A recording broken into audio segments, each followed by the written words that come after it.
Welcome back, you lovely bunch. Welcome to your old subs, welcome to your new subs. If you're not subbed, look, super fun e-bike action today, so that's definitely a reason to sub. Right, this is like a full-on life trial, right? After grinding up a hill for 15 hours on a Brompton, I get sent an electric folding bike. I swear someone's just taking the mic. So massive thanks to Frodo. Anyway, Fiido is the company. And the bike is the D11, and basically it's a folding electric bike. They just sent this over to me for a bit of a review, and they were like, would you like to ride it around? And I just thought it would be fun. It'd be fun to have a shred on it, and I wanted to try and get a king of the mountain, but I fell off a curb and I've twisted my ankle and it really hurts to pedal. But I've got an e-bike, so that's a bonus, right? But let me just run through it really quickly with you guys. Right, so it's got a 250 watt motor in the rear, which is like totally more than enough to get you about, you know. So basically if I put out 100 watts, I'm sitting at my FTP.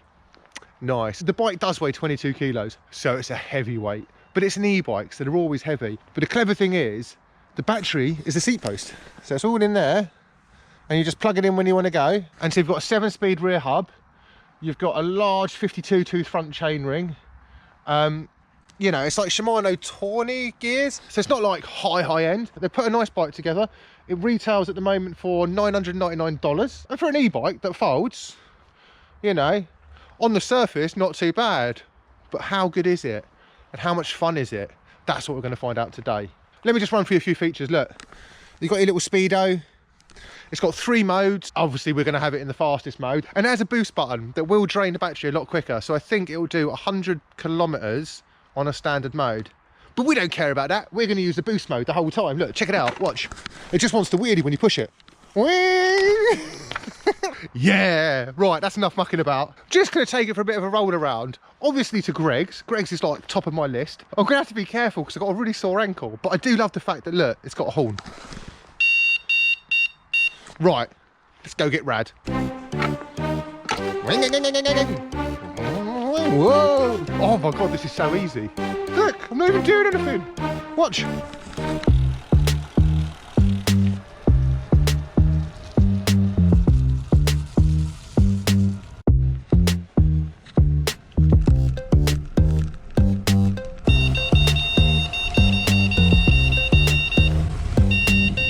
Right, so this bike is obviously designed for the city, you know, for riding around. What you really want to know is how does it handle off-road? So let's take it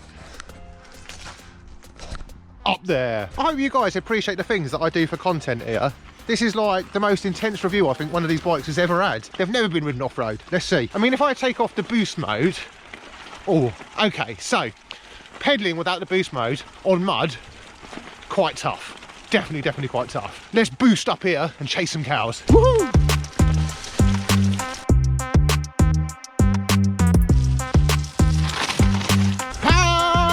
What do you guys think of it? Do you like it? Look, it's got a horn. You like it? They look very not bothered. So that's where it plugs in. Look how muddy it is. This is so much more fun than I thought it would be. I mean, I need to try it without the boost button, but with the boost button, it's definitely quite fun. Not great at handling off-road, but wouldn't really expect it to be, right? So another thing is, like most folding bikes, you can't really adjust the reach at all. Like, I'm 6'1", so I'm a bit cramped on it, but it's not awful. I just put clean jeans on and look at them,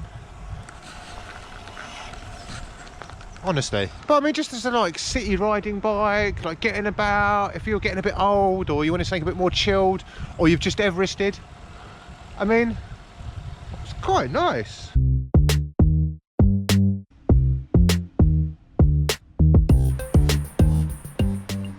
The thing with this bike, rocks, is on climbs.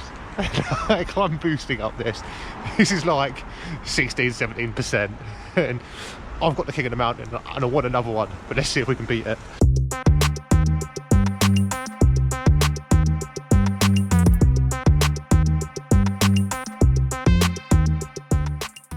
Like, mate, you see how steep this is? Like, not even breaking a sweat. It's chill.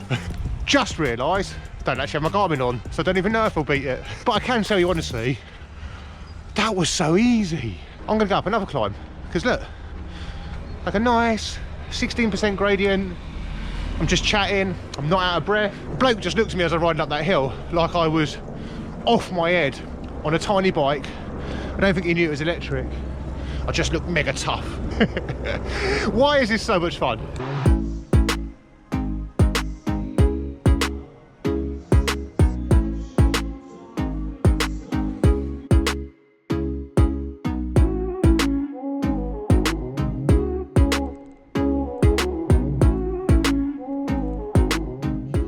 For what it is, it's a good bike. Right, let's go down here and I'll show you how it folds up actually. That's quite important, right? I can't think of a better place to try and fold this bike than randomly here on the side of the road. It's certainly not as elegant as a Brompton, I'm gonna say that. So you turn your power off, little button, ba-doom. You can take that out, ba-doom.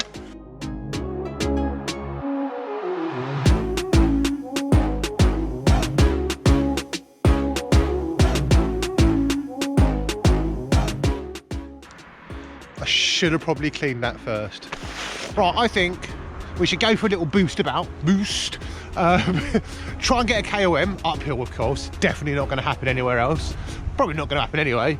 And then I'll give you my final thoughts of this kind of very badly reviewed bike. All right, let's go. I better turn my Strava on. Boost it!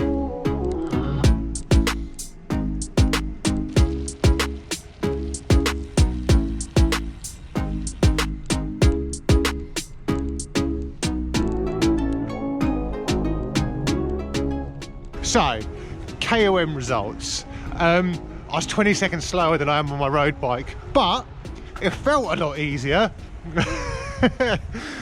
kind of what I expected, to be honest. I mean, it's a very heavy bike. It weighs like more than double what my other bike does. Whilst we're riding along here, this is when I can tell you about the really good things and a few of the bad things. Right, battery life on boost mode. I'm still boosting, I'm not pedaling, and I've been riding for like an hour and a half, 2 hours. And I've got half a battery left. So the battery life is really good. I mean, the weight is what you'd expect from an e-bike, you know, 20 kilos, it's heavy, but you know, it's got a motor in it. The price is pretty spot on. I mean, honestly, it's about what, £750 in the UK, and that is not awful, I mean, for an e-bike. Would I buy one? I mean, I wouldn't, honestly. It'd be a good bike for my mum. It's really easy to set up, use, all that sort of stuff. It's just really intuitive. So, you know, you don't need a like degree in electronics to set it up. Bad points, grips are awful. The grips are literally like holding a lump of plastic. I suppose the position, not having that much like adjustability, is also a bad point. The gears work, they're not the highest end gears, but they work. It's got like a front light, it's got a back light. I mean, it's got a stand. It's got everything you need for an e-bike. Yeah, hopefully you guys found this a bit interesting. Another classic Dave bad review, you know. Is it worth $750? I think you're paying a lot for the battery, I'm going to be honest, and like all the electronics. If you get rid of the battery, you don't have 750 quid worth of bike here. I've had a giggle. Massive thanks to Fiido, Frodo.